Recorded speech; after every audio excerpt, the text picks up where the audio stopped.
देख रहे हैं नेटवर्क 33 राजकुमार के साथ। तो चलिए पढ़ते हैं आज की कहानी की ओर।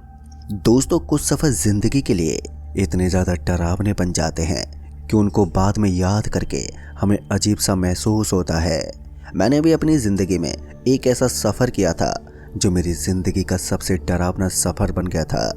तो आइए जानते मेरे साथ जुड़े हुए ये डरावनी दास्तां। दोस्तों, मेरा नाम रघुनाथ है और मैं यूपी का रहने वाला हूँ। सालों पहले मैं एक टैक्सी ड्राइवर की नौकरी किया करता था। मैं जिस सेठ के पास काम करता था उसके पास बहुत ही सारी टैक्सियाँ थीं।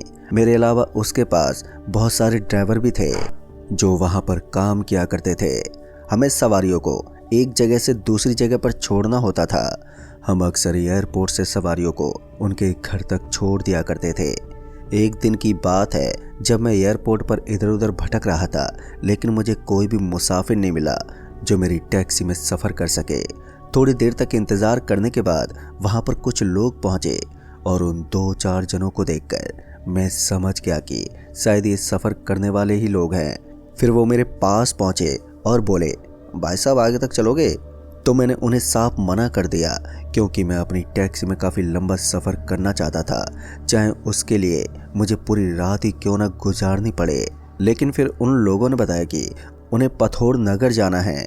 उस गांव का नाम सुनकर मैं तो हैरान ही हो गया था क्योंकि मैंने आज से पहले कभी भी उस गांव का नाम नहीं सुना था। इसलिए मैंने उन लोगों से पूछा, लेकिन भाई साहब मैं इस एड्रेस के बारे में नहीं जानता। फिर उन्होंने मुझे पूरे रास्ते के बारे में बताया। तब जाकर मुझे याद आया कि मैं उस गांव से पहले भी कभी गुजर चुका हूँ। इस समय शाम हो गई थी और अब मेरी ये आखिरी सवारी होने वाली थी। इसीलिए मैंने उन लोगों को जल्दी से गाड़ी में बैठने को कहा। उन लोगों ने मेरा किराया भी डिसाइड कर दिया था कि वो मुझे कितना किराया देने वाले हैं, जिससे मैं भी खुश था और वो लोग भी। फिर उसके बाद मैं टैक्सी को स्टार्ट करके वहाँ से निकल पड़ा। धीरे धीरे वक्त गुजरता गया और वक्त गुजरने के साथ साथ सूरज आसमान से गायब हो चुका था और हल्के हल्के अंधेरे ने डेरा डाल लिया। कार की रफ्तार ठीक ठाक ही थी कि इतने में मेरे बगल में बैठे हुए एक सवारी ने कहा, भाई साहब ज़रा 2 मिनट के लिए गाड़ी रोक दीजिए। उस आदमी की बात सुनकर मैंने उसकी तरफ देखते हुए कहा, यहाँ पर गाड़ी रुकवा कर आप क्या करेंगे? फिर उसने बताया कि उसे बहुत ही ज़ोर से टॉयलेट लगा हुआ है, इसलिए उसे गाड़ी से नीचे उतरना है। फिर मैं उससे कुछ बोल नहीं पाया और थोड़ा आगे ले जाकर मैंने गाड़ी को रोक दिया और जैसे ही गाड़ी रुकी तो वो आदमी नीचे उतरा और मैं उसके आने का वेट करने लगा। मगर मैं जैसे ही पीछे घूमा तो मैंने पाया कि वो बाकी के 2 आदमी आराम से पीछे वाली सीट के ऊपर बैठे हुए थे, लेकिन उन दोनों की नज़र मेरे ऊपर बनी हुई थी। पता नहीं क्यों, लेकिन वो दोनों मुझे घूर घूर कर देख रहे थे। उनका ये तरीका मुझे थोड़ा ठीक नहीं लगा, पर मैंने उनकी इन हरकत के ऊपर जरा सा भी ध्यान नहीं दिया। लगभग 2 मिनट हो गए थे, लेकिन टॉयलेट करने गया वो आदमी अभी तक वापस नहीं लौटा था। फिर 2 मिनट बीतने के बाद 5 मिनट हुए और 5 मिनट के बाद 10 मिनट भी बीत गए, लेकिन अभी तक वो आदमी नहीं लौटा था। तभी पीछे बैठे हुए उन दोनों लोगों ने कहा, अब वो कभी नहीं आएगा, यहाँ से गाड़ी निकालो। दोस्तों, उसकी बात सुनकर तो मैं सोच में ही पड़ गया क्योंकि मुझे नहीं लगा था कि कोई अपने साथी को बीच रास्ते में छोड़कर ऐसे छोड़कर जा सकता है। तभी मैंने उनमें से एक आदमी को बोला, अरे भाई साहब आप ज़रा नीचे उतरकर अपने दोस्त को ढूंढ लीजिए कि आखिर वो कहाँ गया है। अब इससे आगे मैं कुछ बोल पाता कि उसने झट से मेरे कॉलर को पकड़ते हुए कहा, तुझे जितना बोला है उतना कर, वरना तुझे गाड़ी से नीचे फेंक कर यहीं मार दूंगा। इस बार उस आदमी का गुस्सा मुझसे बर्दाश्त नहीं हुआ और उल्टा मैंने उसकी कॉलर पकड़ ली। लेकिन मुझे महसूस हो रहा था कि मेरी ताकत उसके सामने बहुत कम थी। तभी उसने मुझे ज़ोर से धक्का मारा और मैं गाड़ी के स्टीयरिंग व्हील से जा टकराया। सच में उसके बाजू में बहुत ही ज़्यादा ताकत थी, लेकिन उसके बाद धीरे धीरे उस आदमी का चेहरा और उसका पूरा हुलिया ही बदलने लगा, जिसको मैं अपनी आंखों से साफ साफ देख सकता था। अब ये सब इतनी जल्दी में हुआ कि मैं कुछ समझ ही नहीं पाया। पहले की तरह दिखने वाला वो नॉर्मल आदमी अब किसी भूत की तरह बन गया था, जिसका आधा शरीर बालों से ढका हुआ था और उसका चेहरा अभी भी किसी इंसान की तरह था। फिर उस आदमी ने एक भारी आवाज़ में कहा, जितना कहता हूँ उतना कर, वरना तू भी मरेगा। अब एक बात तो मुझे समझ में आ गई थी कि मैं बुरी तरह से फंस चुका हूँ।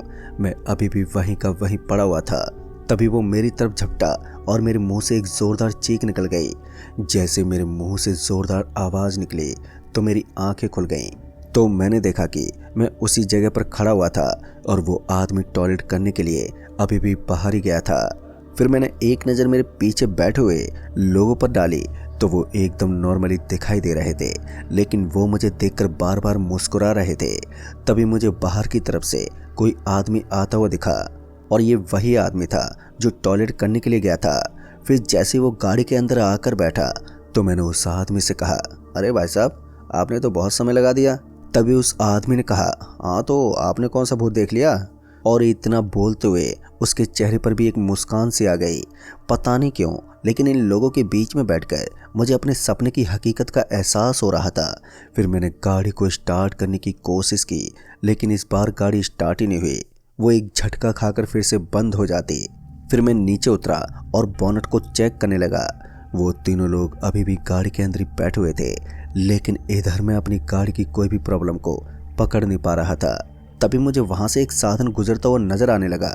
मैंने उसके सामने हाथ दिखाया और अच्छी बात ये थी कि हाथ दिखाते उसने अपनी गाड़ी की स्पीड को कम कर दिया।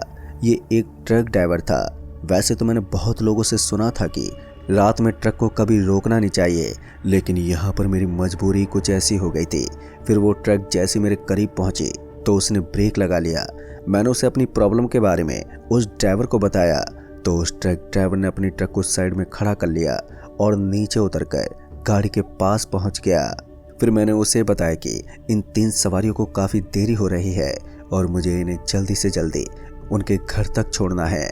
इतना बोलते ही वो ट्रक ड्राइवर मेरी तरफ देखने लगा। मुझे समझ में नहीं आ रहा था कि वो मुझे इस तरह हैरानी भरी नज़रों से क्यों देख रहा है। फिर उस ट्रक ड्राइवर ने कहा, भाई साहब, आपने नशा वशा किया है क्या? गाड़ी के अंदर तो मुझे कोई भी नहीं दिख रहा है। उस ट्रक ड्राइवर की बात सुनकर, जिसका नाम शांतनु था, मैं बहुत चक्का रह गया, क्योंकि उसकी कही गई बातें झूठी नहीं थी।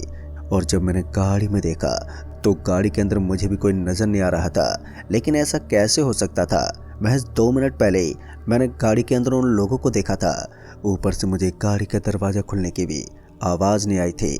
फिर मैंने शांतनु को कहा, लेकिन भाई साहब, मैं उनको छोड़ने के लिए ही यहाँ पर आया था। मेरी बात सुनकर उसका चेहरा भी थोड़ा डरा सहमा बन गया। फिर उसने कहा, ज़रा 1 मिनट रुको। फिर वो गाड़ी के पास गया और उसका दरवाज़ा खोलकर अंदर देखने लगा। लेकिन हैरानी तो इस बात की थी कि गाड़ी के किसी भी कोने में कोई भी नज़र नहीं आया। शांतनु मेरे पास आया और उसने कहा, लगता है आज आपने कुछ ज़्यादा ही पी ली है। फिर मैंने उसे बताया कि मैं शराब जैसी चीज़ से दूर रहता हूँ, मगर उसे मेरी बात पर विश्वास ही नहीं हो रहा था। लेकिन फिर शांतनु के कंधे पर अचानक ही किसी ने हाथ रख दिया और जैसे ही शांतनु ने पीछे पलट कर देखा तो उसने पाया कि जैसा मैंने अपने सपने में देखा था, वो बिल्कुल उसी तरह दिखने वाला आदमी था। अब ये देखकर मेरी तो हालत पतली पड़ गई थी। मुझे तो लगा था कि शांतनु बुरी तरह से डर जाएगा, लेकिन ऐसा नहीं हुआ। उल्टा शांतनु ने उसके सामने खड़े होते हुए कहा, कौन हो तुम? शांतनु की हिम्मत देखकर मुझे भी थोड़ा साहस मिल रहा था, लेकिन ये साहस कुछ देर का ही था। उसने हम दोनों को एक साथ पकड़ा और फिर हमें नीचे गिरा दिया। हम दोनों बीच सड़क पर गिर पड़े थे और फिर गाड़ी की हेडलाइट ऑन हो गई। और गाड़ी की हेडलाइट ऑन होने के बाद ये बात तो साफ थी कि वो गाड़ी हम दोनों को कुचलने के लिए हमारी ही तरफ बढ़ने वाली थी। इसलिए शांतनु ने जल्दी से मुझे ट्रक में बैठने का इशारा किया, क्योंकि अब ट्रक ही एक ऐसा जरिया था जो हम दोनों को बचा सकता था। उसके बाद शांतनु तो भागता हुआ ट्रक में बैठ गया, लेकिन उस गाड़ी ने मुझे एक जोरदार टक्कर मार दी। टक्कर इतनी जोर की थी कि मैं ट्रक के सामने जाकर गिरा था और मेरी हड्डी पसलियों में बहुत ही जोरदार चोट आ गई थी। गाड़ी फिर से मेरी तरफ बढ़ रही थी, लेकिन इस बार शांतनु ने मेरी मदद की और उसने मुझे किसी तरह से ट्रक के अंदर बैठा लिया। फिर शांतनु ने ट्रक का एक्सीलरेटर दबाया और ट्रक को तेजी से निकालने लगा। ट्रक को भगाते समय उसने हेडलाइट को ऑफ कर लिया था और सड़क के ऊपर का नज़ारा अब दिखना भी बंद हो गया था। मैंने शांतनु से कहा, भाई साहब, आपने ट्रक की हेडलाइट क्यों बंद कर दी? अगर ऐसा ही चला तो हम दोनों कहीं किसी साधन से टकरा जाएंगे। तब शांतनु ने बताया कि मुझे इसकी परवाह करने की ज़रूरत नहीं है, वो उसका रात दिन का काम है और ये सड़क सच में ही भूतिया है और ये उसका पहला ट्रैवल नहीं है जिसमें वो रात में इस सड़क से गुजरा हो। फिर थोड़ी देर के बाद ट्रक उस सड़क को क्रॉस करके आगे आ गई थी। इस बार उसने ट्रक की हेडलाइट को ऑन कर दिया, हेडलाइट को ऑन करने का मतलब साफ था कि सब कुछ नॉर्मल हो चुका था। पर तभी मुझे उस शांतनु नाम के ट्रक ड्राइवर ने बताया कि अभी तक सब कुछ सामान्य नहीं हुआ है। वो गाड़ी हमारे आगे पीछे कहीं से भी टक्कर मार सकती है, लेकिन अच्छी बात ये थी कि हम अब ट्रक में बैठे थे, जिससे हमारा कुछ नहीं बिगड़ेगा। लेकिन शांतनु ने मुझसे कहा कि फिर भी तुम ट्रक में मौजूद अपनी परछाई को मत देखना। अगर तुमने अपनी परछाई को देख लिया तो फिर वो आत्मा तुम्हारे शरीर में सवार हो जाएगी। अब ये सुनकर मेरी तो आंखें बंद हो गई थी और लगभग 10 से 15 मिनट बीतने के बाद जाकर मुझे होश आया, क्योंकि अब ट्रक ड्राइवर शांतनु मुझे एक होटल के पास छोड़ चुके थे। उस होटल के पास जाकर मुझे थोड़ा अच्छा महसूस हुआ, लेकिन मेरे हाथ पैर काफ़ी जख्मी हो गए थे और उनसे खून आ रहा था। तो शांतनु साहब ने मेरी काफ़ी मदद की और उन्होंने मेरे हाथ पैर के ऊपर पट्टी बांध दी। फिर मैं उस होटल में रुक गया और उस रात शांतनु भी मेरे साथ ही रुके थे। अब बस मुझे इंतज़ार था तो जल्दी से सुबह होने का। फिर धीरे धीरे समय बीता और समय बीतने के साथ कब सूरज आसमान में छा गया पता ही नहीं चला। सुबह होते मैं जल्दी से बस पकड़कर वापस से अपने इलाके के लिए रवाना हुआ। और फिर जब मैं अपने सेठ जी के पास पहुंचा तो वहां पहुंचकर जो मैंने देखा वो देखकर तो मेरे होश उड़ गए। दरअसल मैंने देखा कि मेरी गाड़ी पहले से ही वहां पर खड़ी हुई थी और फिर मैं अपने सेठ जी के पास गया तो वो भागते मेरे पास आए और उन्होंने कहा, भाई तू ठीक तो है ना, तुझे कुछ हुआ तो नहीं? उनकी बातों से तो मुझे ऐसा लग रहा था कि उन्हें इस घटना के बारे में अच्छे से मालूम है। फिर मैंने उन्हें रात में हुई सारी बात बताई और मेरी बात सुनकर उन्होंने मेरी तरफ देखते हुए कहा, मैं जानता हूँ काफ़ी बार इस तरह की घटनाएं होती हैं। आप जिस गाड़ी को ड्राइव करते हो 3 साल पहले उसके साथ एक हादसा हुआ था। उसका ड्राइवर समेत 2 आदमी चोर डाकुओं की गिरफ्त में आ गए थे। उन लोगों ने उन्हें बहुत ही बुरी तरह से पीटा और उन्हें मार मार कर सड़क के ऊपर फेंक दिया, पर वहाँ से चलने वाले गाड़ी वालों ने उनकी कोई मदद नहीं की थी और उन तीनों की तड़प तड़प कर वहीं पर मौत हो गई। उस दिन के बाद से वो तीनों लोग उसी दिन लिफ्ट मांगते हैं जिस दिन उनकी मौत हुई थी, और इत्तेफाक से आप उस दिन गाड़ी में थे। और ऐसे हादसे पहले भी बहुत सारे ड्राइवर के साथ हो चुका है। दोस्तों, अपने सेठ जी की पूरी बात सुनकर मुझे उसके ऊपर बहुत गुस्सा तो आया, लेकिन मैं उससे कुछ बोल नहीं सका क्योंकि उसकी लापरवाही की वजह से किसी की भी जान जा सकती थी। फिर उसके बाद मैंने उस काम को छोड़ दिया क्योंकि इस तरह के काम से मुझे क्या लेना देना जिसकी वजह से मेरी जान ही चली जाए। तो दोस्तों, इस कहानी में बस इतना ही। कहानी आपको पसंद आई हो तो वीडियो को लाइक शेयर कमेंट जरूर कर दें और साथ ही चैनल पर अगर नए हैं तो चैनल को भी सब्सक्राइब जरूर कर दें। तो मैं आपका दोस्त राजकुमार जल्द ही मिलूंगा ऐसी एक और कहानी के साथ। तब तक के लिए बाय एंड टेक केयर।